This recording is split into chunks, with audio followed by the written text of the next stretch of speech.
or the legal principles, the procedures that are given in our ancient texts, they can be made into our, the practice in our lives. And we have seen many instances by way of stories or by way of, the life accounts given in the texts, how they were very effectively practiced. But how they can be made use of in our modern, day-to-day life now, in the present context, is the question that we are all jointly thinking. Because the predominantly what the concepts that are coming up are dharma, nyaya, niti, and different procedures, civil as well as criminal. How they will be applied in the present context. We have laws. These laws were enacted at different times by different people. When the British were here, that they have imported many laws. They made the law in the British Parliament and extended it into India. And after that, we have made our own laws to suit our needs and based on the same models. So how we are going to capture these concepts or the principles into the today's legal system? It's a very challenging task. Dharma, where can we put? Because dharma, Raja Dharma, where will we put? One way is that, it's dharma for me, that I will follow it individually. Or as a customary norm, we can follow in the society. If it is not captured in the form of a statute or into the constitution. So we have to work on that. How it will get into the legal system.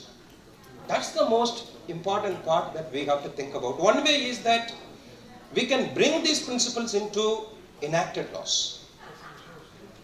That is one way. And the other way is that bringing some most important aspects into the constitution itself. If you bring it into the constitution, its impact will be more. And it will guide the governments when they make laws, when the parliament or the state legislatures make the laws, that will be translated into a law, a legally binding law. Or it will also reflect in the principal policies. It is possible. So my presentation is going to be on how it can be read into the constitution. Is it possible and how far it is possible? It's only a try because it's most challenging task. The last one to touch. But kindly bear with me how it could shape. It's still a work in progress. We all should work together to make it possible. Why we should make, and how it is going to be in the constitution, I will tell you one by one, how we can think about it. Yes. The constitution was produced by the legal luminaries of the day. When we got independence, we wanted to rule ourselves with our own laws because all our rights have been taken away, suppressed and oppressed. So we wanted to rule ourselves with our own systems. So we made a constitution. We wanted to make India a great country through this constitution. We wanted to govern ourselves, we wanted to redeem our rights, and we wanted to also secure social justice, political justice, economic justice, all these noble visions indeed. We have done that. But at the time when we framed the constitution, our constitution makers, they primarily they looked at the Western models and other models, sources found in other countries, different countries. Unfortunately, they would have looked at what we are doing today, they would have done it a threadbare analysis. What best from our own systems can be put into the constitution would have been done. Unfortunately, that could not happen at the time. We need not go into the postmortem. And most of the features into the constitution right now we have been borrowed from UK constitution, United States, France, Ireland, Germany, Soviet Union, now Russia, Japan, Canada, South Africa, Australia, these countries. There are many aspects like, republic, even the words republic, India is a cradle of republic. We have the evidences from Vaishali. But we looked at elsewhere, even to bring this. Republic, liberty, equality, fraternity in the preamble. All are, more than, in all our texts, these are ensured. But we have not made it as a base for our constitution. Different forms of justice that we have in the constitution preamble. Procedure established by law. All the legal scholars and the professors, they are all very, they all know. My own gurus are sitting here. The fundamental rights part that we have is based on the England Bill of Rights, US Bill of Rights, France Declaration of Rights of Man, like that. We are inspired by them, and we made slight changes here and there, and to suit, we have made it. Including fundamental duties. In the initial constitution, we did not have fundamental duties. Later on in 1976, by way of 42nd Amendment, we have inserted one part. And we looked at the USSR constitution to model these fundamental duties for us. As if we don't have any duty system here. The whole system is based on duties, not even rights. Dharma is, the individual dharma is based on the individual duties, how I should live individually as well as towards the society. The judicial system, all this, I need not go into this much. Is it that nothing happened in the constitution when the Constituent Assembly, did they not think about it at all? They thought about it, but much later. It happened. If you look at the Constituent Assembly debates, there were many concerns raised by the members of the Constituent Assembly. I will only quote two quotations just to put it into the context. When the first draft has been already made and it was, about to be approved, these concerns were raised. And the member, the respected member, very, very, erudite scholars, everyone, at that time, tall figures in the Indian, scene. Sri Anandasayanam Iyengar, he made this observation in the deliberation. Sir, objections of fundamental importance have been raised to the draft constitution as it has emerged from the drafting committee. Please read this, this is worth reading. I agree that there is nothing characteristic in this constitution reflecting our ancient culture or traditions. Open agreed statement.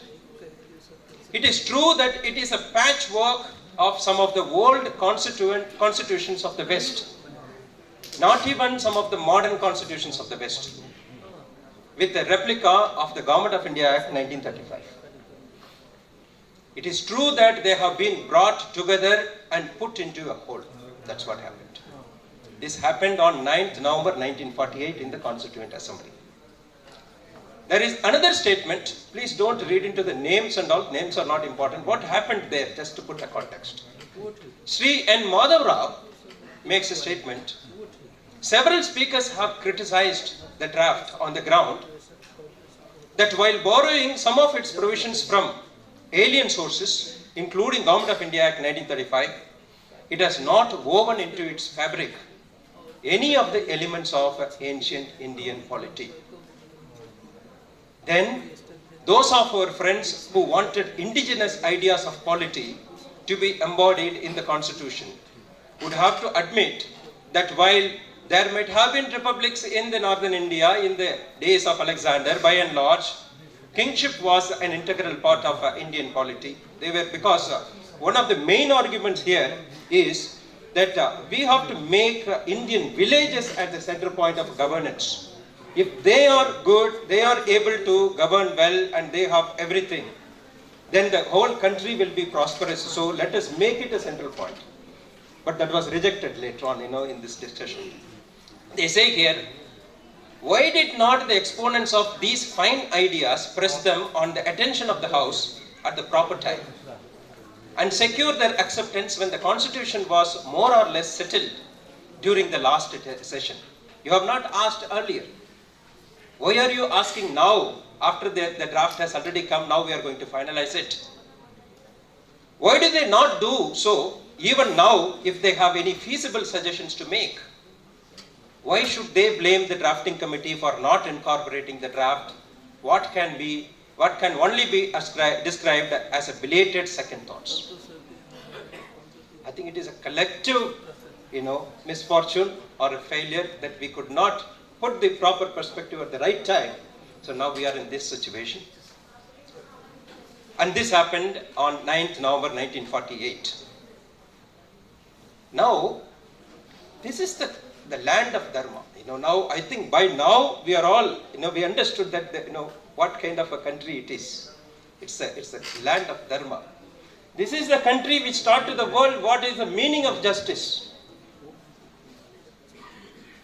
The justice himself punishing himself, isn't it? That kind of instances we can have here. Stories after stories. These are not woven stories. These are examples happened. Rule of law has been deep-rooted concept since Vedic period. And this is the mother of democracy, we all know, and the cradle of republic. All evidences are here. Starting from Vedas, Upanishads, Dharma Shastras, Yajnavalkya Smritis and other Smritis, Manu Smriti, Artha Shastra, everything. I need not repeat it. From the time immemorial, the Indian rulers upheld the justice and rule of law without any bias or exception. This has been Raj Dharma here. And if anybody has done wrong, he has been removed or, the actions happened. This is how, we lived. When the Constitution was framed, I would only think that a golden opportunity was lost at that time. How we can do differently now? Before looking at it, I have compared different other constitutions in other countries. How are they doing? When I looked at most of these European and Western constitutions, they are all parroting more or less same. Because they are all modeled on the same kind of a philosophy. Then I was inspired to look at the South Asian and Southeast Asian constitutions. Because our culture pervades there. And how they have modeled. Cambodia, Indonesia, then Bhutan, Nepal, all of them, they have very good features. But one constitution that has more of, inspiring features, just to give an example, is Bhutan. I'll just show this here. Bhutan, you see, this is the original constitution with the sketch that we have in India, Indian constitution signed by the constituent members. And it says that we the people, how they have captured, they are not shying away from their own culture.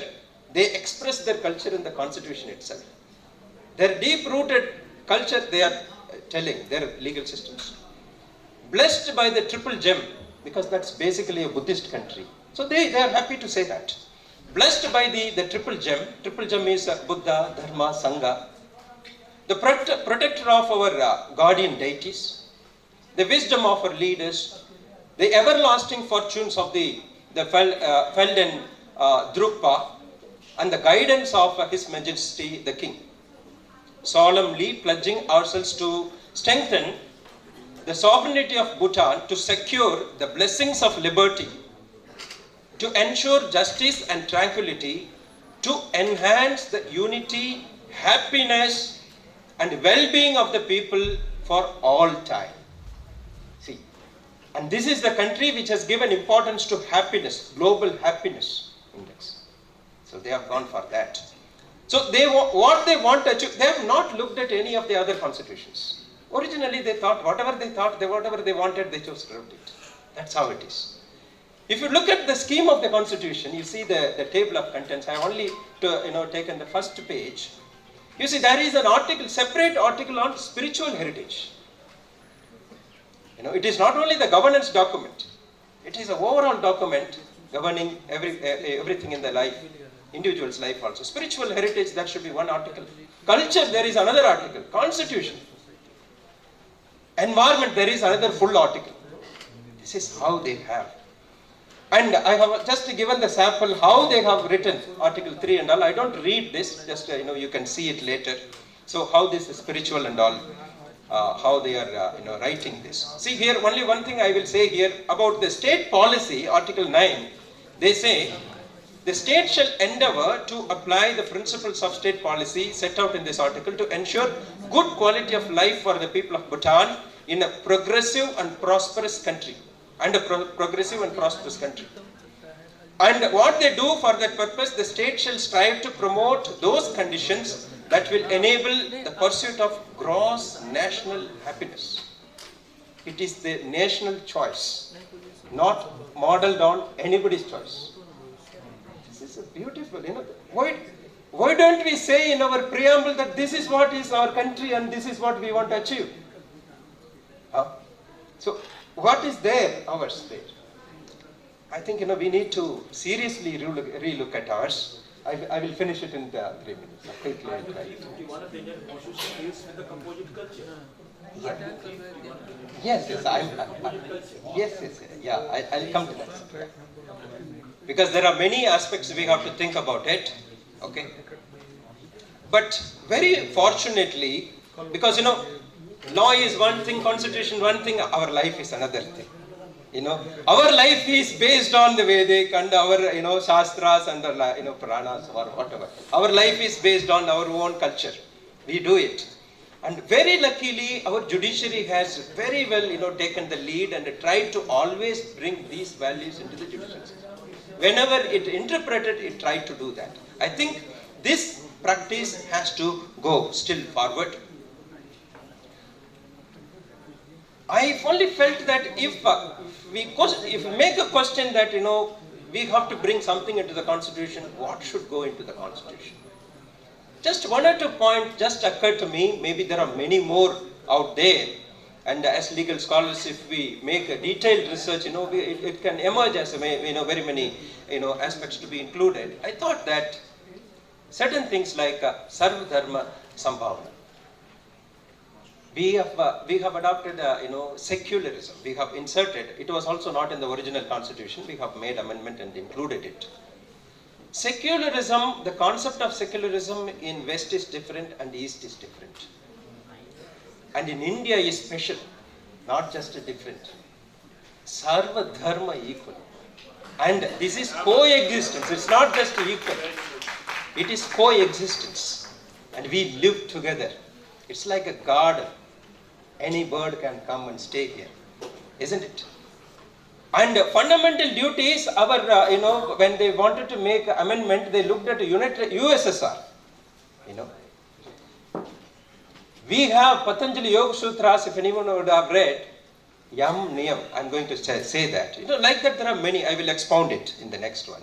I can save the time. You see this. If we want to look at the code of conduct, the duty for any individual, there cannot be a better example from Yoga Sutras of Patanjali. Ahimsa, Satya, Aste, Brahmacharya, Aparigaha. Ahimsa, non-violence. With one non-violence and Satya, we got independence. Everybody worked on that. If we are able to follow this, non-stealing, Brahmacharya, non-greed, these are the things. Sutra, 230. Then Swach, Santosh, Tapas, Swadhyay, Ishwar Pranidhan. These are, one is for the individuals, the other is towards the society. At the individual level, I have to follow these first 5 sets. And the other 5 I have to follow towards when I operate with the society. And again, another, Hat Pratipika, Hatha Yoga Pratipika says again Yam and Niyam, and these are, elaborate. Why don't we get inspired by these? Why don't we bring some of this here? Next, When Swami Vivekananda was invited, when he started his, lecture in Chicago, he started with this. I am proud to belong to a religion which has taught the world both tolerance and universal acceptance. We believe not only in universal toleration, but we accept all religions as true. This is the culture. But I am proud to belong to a nation which has sheltered the persecuted and the refugees of all religions and all nations of the earth. This is what he has stated. And this is our composite culture. Sarva Dharma Sambhav.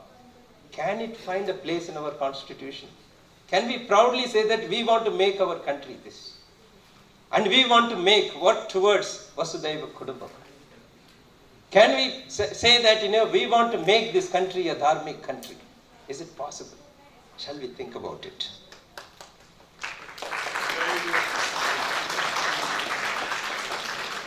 The last one, and this is just a small, maiden attempt, a loud thinking. Maybe mistakes will be there. We can work on it further, but this is the one. We, the people of India, having solemnly resolved to constitute India into a dharmic, sovereign, socialist democracy. Can we do this? It's just a thinking. Why not?